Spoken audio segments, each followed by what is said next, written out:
so strong.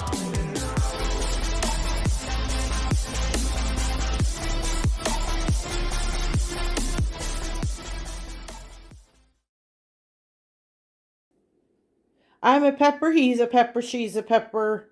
We're a pepper, don't you want to be a pepper too? Well, I don't know about being a pepper, but I do know I want to eat a pepper. So tonight we're going to have stuffed peppers for dinner. And for that you're going to need any color bell pepper, breadcrumbs, any kind of cheese you want. I'm going to put a medium onion in it. 1 can of diced tomatoes, as much garlic as you want, as much salt, pepper, and onion powder as you want. I'm going to start with 3 eggs. Well, I'm going to start one at a time. And breadcrumbs, those are, you kind of have to figure it out, because you don't want them too wet and you don't want them too dry. And the consistency should be like a meatloaf consistency. Now, and I'm going to use about 2 pounds of hamburger. And most of the time people put rice in theirs. I can't do that because I can't digest rice. So I substitute the rice for breadcrumbs. So I'm going to get going here, and I'm also going to make it in my number 8 pot. It's just my little pot. They will fit in there just perfectly. I am using the lid though to my Dutch oven for it. All right, let's get cutting peppers. How I cut my peppers is I just cut the tops off like this, like that, paring knife. I'm going to take a spoon, poke it down in there, and then pop it out. And then I just go in and I just kind of clean it up a little bit, kind of like you would a pumpkin, but a lot more gentle. And then dump it out. Get what you can out of it. Clean it up a little bit. And you'll notice that I have a bag here. It's a grocery bag. And this is part of my vegetable stock. Every scrap that from vegetables goes into a bag. And like the top of this won't go in there, but I will cut around it like that. And there's a lot of flavor in those seeds. So this and this part will go into the bag, and as you can see, I've got some tops of some green onion in there. I've got some lettuce in there. I've got some celery in there. Pieces of carrot that I've cut off. It's just all these little tidbits. They add up. They add up over time. And then I'll make my vegetable stock with that. It's very good. I will do a video on that. I'm just not quite ready because I don't have quite enough to make enough to can. So I'm just going to go ahead and I'm just going to keep on doing this. All right, these are done.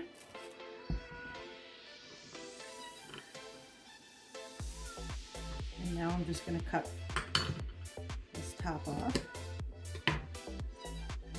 That one, and that one. Those a toss. And then I'm just going to go ahead and I'm just going to scoop these into this bag. And they'll go in the freezer.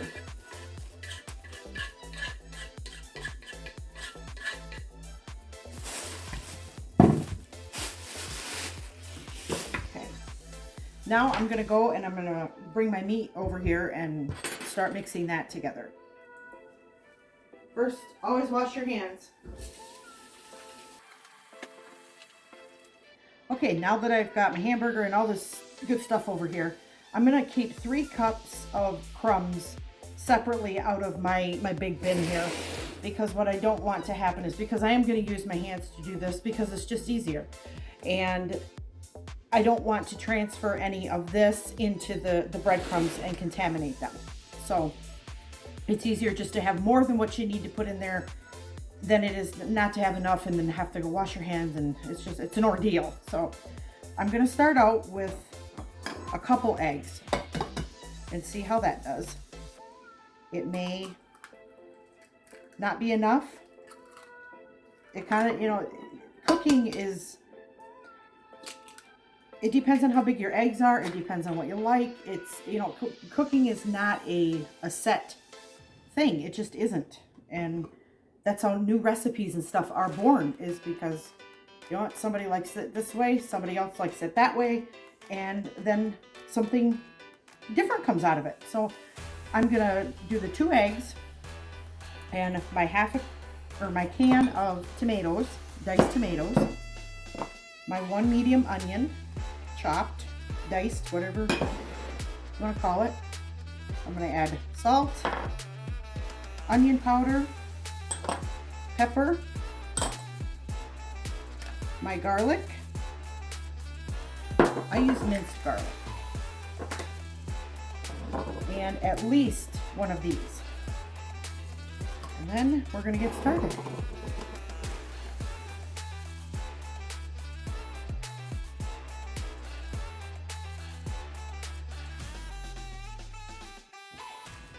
I think that 1 egg, or I'm sorry, those 2 eggs, I think that's going to do it. And that 1 cup of breadcrumbs is going to do it also. And I'm going to have leftovers, from filling these 4 peppers. And what this is now is I'm going to put it in a Ziploc bag, freezer Ziploc bag. I will freeze it, and then I will label it, and it will say meatloaf on it. It's time to stuff the peppers. And we're just going to take our mixture here and stuff them. What I'm going to do is I'm going to do half of them with the hamburger, and then I'm going to lay a wedge of cheese in there, and then I'm going to put some more on top, absorb some more of the hamburger on top to fill it. And then once they're done, then I will turn the oven off and just lay a piece of provolone cheese over the top of it so that it melts down the whole top. Good stuff. Okay, so we're just gonna stuff this.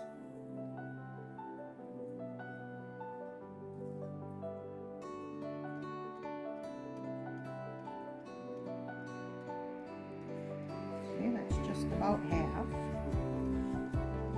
Take a wedge of cheese, push that down in there, and then fill the rest with some more green pepper stuffing.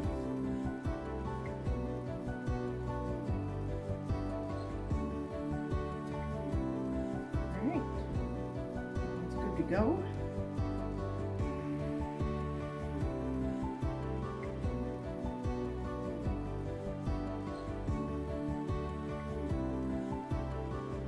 Number 4. All right, just gonna put this out of the way. I'm gonna wash my hands real quick.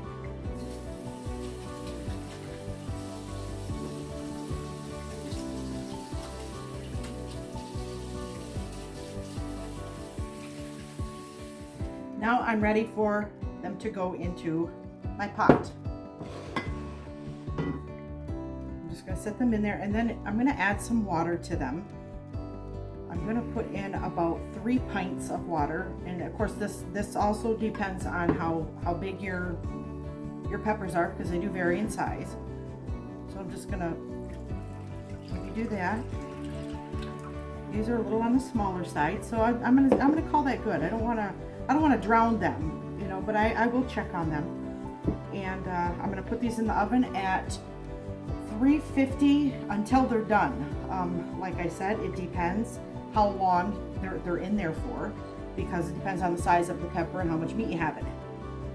So I'm going to go ahead and I'm going to pop these in the oven, and we'll see what they look like here in a little bit. Just going to throw my lid on them, and we shall return. Perfect. Now I've got this much left, and that's quite a bit, actually. I didn't realize it was going to be that much. I guess I kind of didn't look at how big my peppers were, but that's okay, because I'm going to put them in little I don't know, you could probably fit maybe a pound in there, but that's what I'm going to do. And I'm just going to put them all in here, and then take a Sharpie and write on it just meatloaf on it. That way I just know that it's meatloaf meat. I mean, that doesn't mean that I'm going to specifically only use it for meatloaf, but because they're perfectly fine for making a hamburger out of and putting in other recipes or what have you.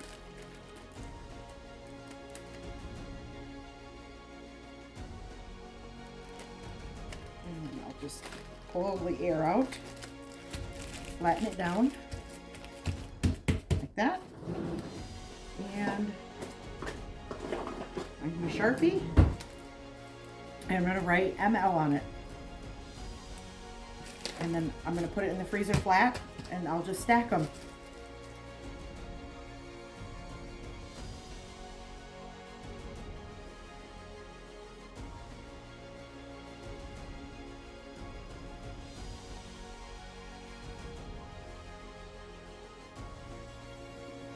Don't forget to wash your pen after you've labeled, because you've just handled raw meat.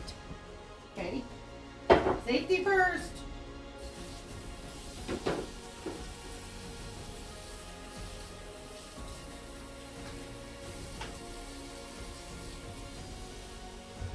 Alright, peppers are out, cheese is melted on top, looks good, smells good, I'm sure it's going to taste good. Of course, I've made these quite a few times already, but yeah, good stuff. Nice little dinner. I didn't make a dessert with it, decided to just put some fruit on the side, just some mixed fruit, and we're going to call this good. Alright, remember, go play with your own food.